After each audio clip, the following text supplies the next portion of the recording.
విజయనగరం జిల్లా కొత్తవలస మండలానికి చెందిన ప్రెస్ క్లబ్ ఆధ్వర్యంలో మంగళవారం పలువురు పాత్రికేయులు, ప్రింట్ అండ్ ఎలక్ట్రానిక్ మీడియా ప్రతినిధులు విశాఖ విహారయాత్రలో పాల్గొన్నారు. భీమిలి, రుషికొండ, ఆర్కే బీచ్, రంపాలకొండ, కైలాసగిరి తదితర ఆహ్లాదకరమైన ప్రదేశాల్లో వారు పర్యటించారు.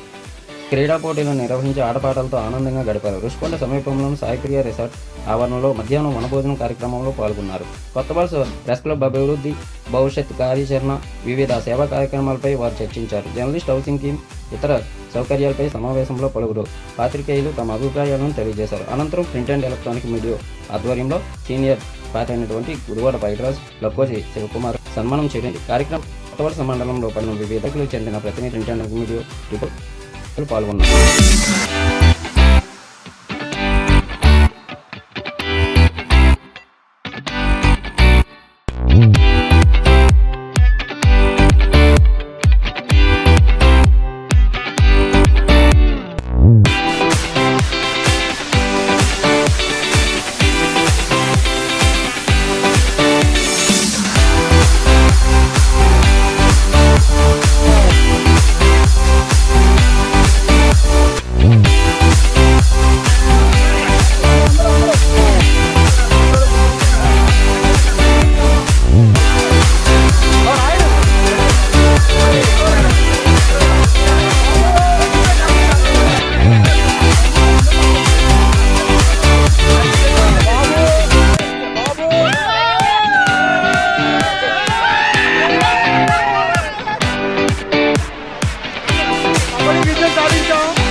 गुरु साहिब रिसोर्ट्स बोला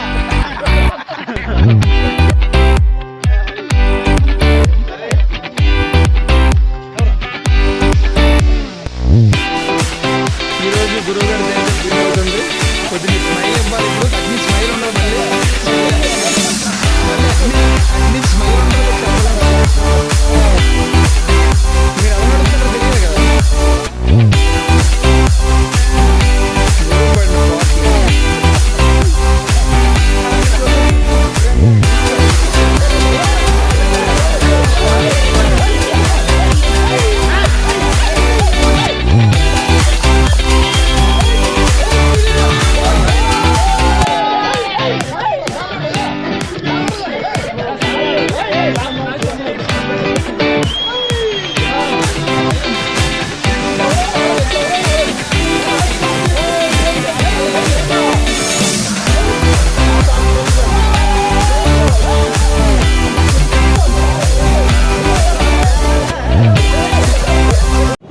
నమస్కారం.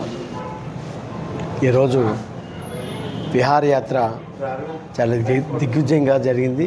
దాని అందరికీ పాత్రికేయుల సహకారం, దాతల సహకారంతో ఈ విహారయాత్ర అనేది సక్సెస్ఫుల్గా జరిగింది.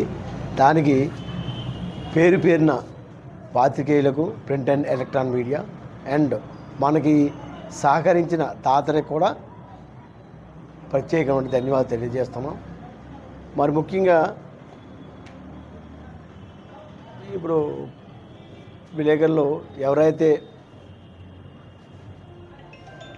ఆన్ దీంట్లో ఉన్నారో వాళ్ళందరికీ కూడా అవుట్ సైడ్ ఇవ్వడానికి, ఇప్పించడానికి మనం ఎప్పుడూ వెనకంజ వేయలేదు. ఇప్పటికే కొంతమందికి ఇచ్చారు, కొంతమందికి ఇంకా ఇవ్వాలి. ఇవ్వని వాళ్ళకి వాళ్ళు జాయిన్ అయ్యి 3 రోజులు ఉన్నాయి, 30 రోజులు, 30 సంవత్సరాలు ఉన్నాయి. ఎవరైనా సరే ఇంకా ఇవ్వని వాళ్ళు ఎవరున్నారో మన అందరం వెళ్ళి గతంలో తహసీల్దార్ని ఏ విధంగా కలిసామో, ఏ విధంగా ఫైల్ ఆగిందో ఒకసారి చెక్ చేసి అందరికి కూడా వచ్చే విధంగా మనందరం ప్రయత్నించాలని నేను మనవి చేస్తున్నాను. నా ఒకళ్ళ వల్ల జరిగింది కాదు, అందరి వల్ల జరుగుతుంది. ఇంక దీనికి ఇంకా మనతో ఉన్నవాళ్ళు కానీ బయట ఉన్న వాళ్ళు కానీ ఎవరికైనా లేని పక్షంలో వాళ్ళకి కూడా ఇప్పుడు ప్రభుత్వం ఏదైతే నిబంధన పెట్టిందో ఆ నిబంధన ప్రకారం తీసుకున్న వాళ్ళు తీసుకొని, నిబంధనలు లేని వాళ్ళకి ఏ హౌస్ సైడ్ కింద ఏదో పట్టా కింద ఓ పట్టా ఇప్పించే సెంటున్నర అవునాయి, 2 సెంట్లు అవునాయి, 3 సెంట్లు అవునాయి, ఏదో విధంగా పట్టా ఇప్పించే ప్రయత్నం మనం చేద్దాం. మనందరం కలిసి ఉంటే కలసుకం లేట్టు మనందరం ఐక్యతగా ఉంటే ఏదైనా సాధించగలం. ఐక్యత లేకపోతే ఇలాగే ఉంటుంది.